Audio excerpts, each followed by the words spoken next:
it's Miss Mary with our June book Nook. So I've got some titles I'm so excited to share with you.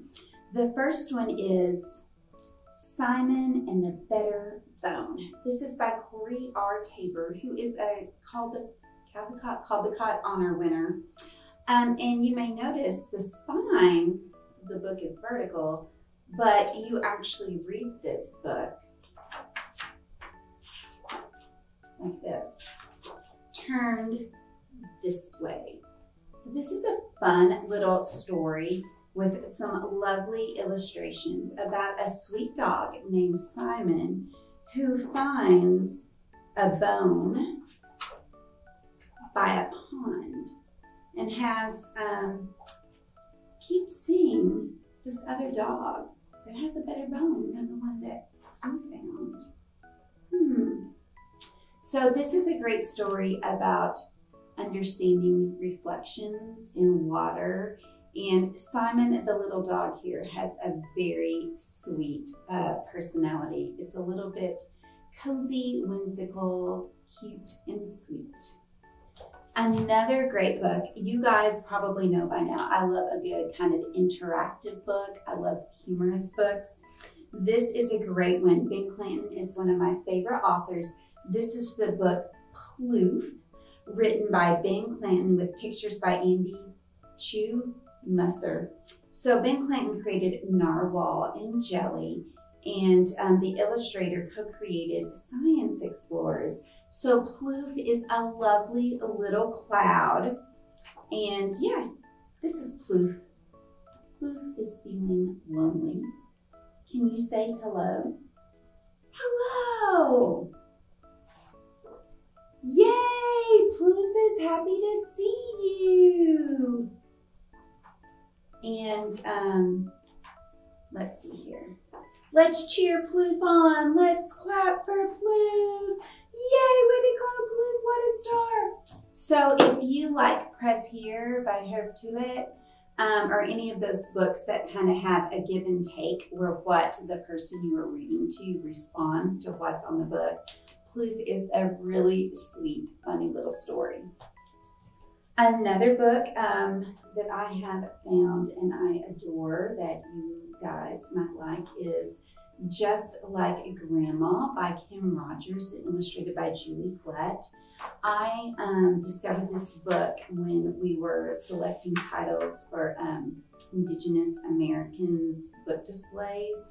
And this is the story of a little girl named Becca and her grandma.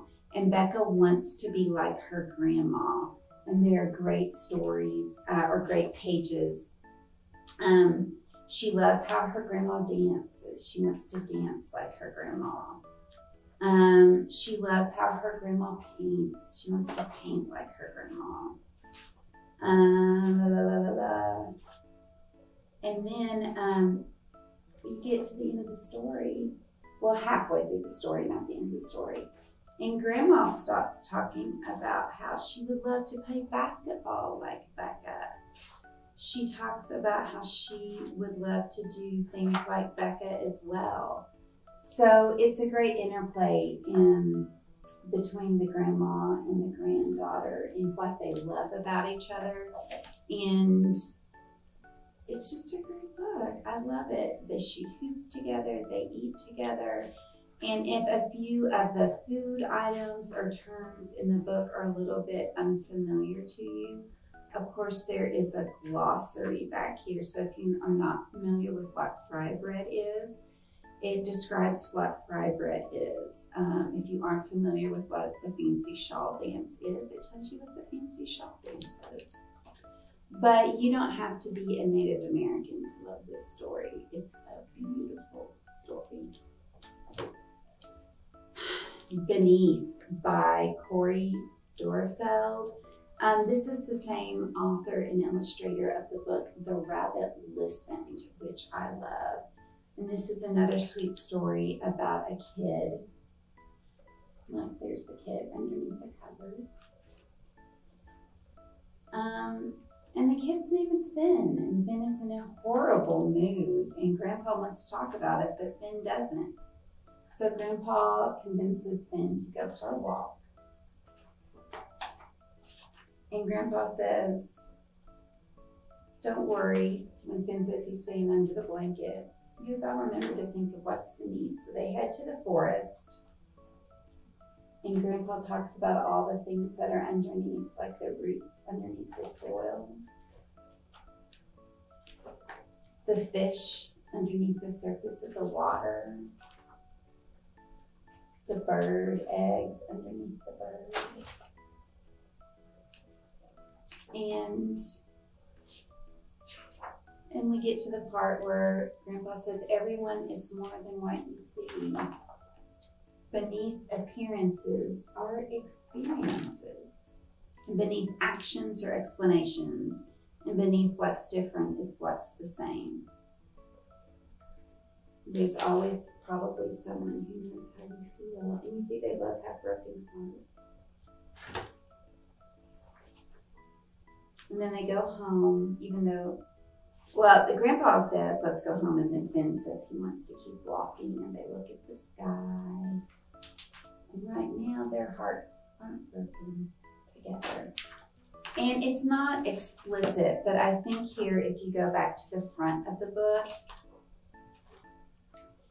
you can see there's a photo right here, or a photo. And my guess is that Grandma has maybe passed away and they're both brokenhearted because they miss their grandma. But that is Beneath by Corey Dorfeld. And then my last book for this June book nook is The Artivist by Nicholas Smith. And this is about a young boy who loves to paint. He relaxes him. And everybody calls him an artist. And he talks about how he loves to help his community. And then they call him an activist. And he talks about how the world that he sees is not the world that he wants to see. And problems seem too big. But he wants to help. He wants to hold a mirror to the world and show everyone what's not working right. He wants to show the world what needs to be fixed. And then he decides to combine both parts of who he is, to put action in his art and become an artivist. And it's pretty amazing. The artivist must be brave enough to speak up even when it's scary, and humble enough to listen before speaking. So then it talks about what it means to be an artivist, a visionary who pieces the world back together. But the artivist is also you, and what change will you create? You can find all of these books at the Faulkner County Library to borrow or check out, or just come in and read together.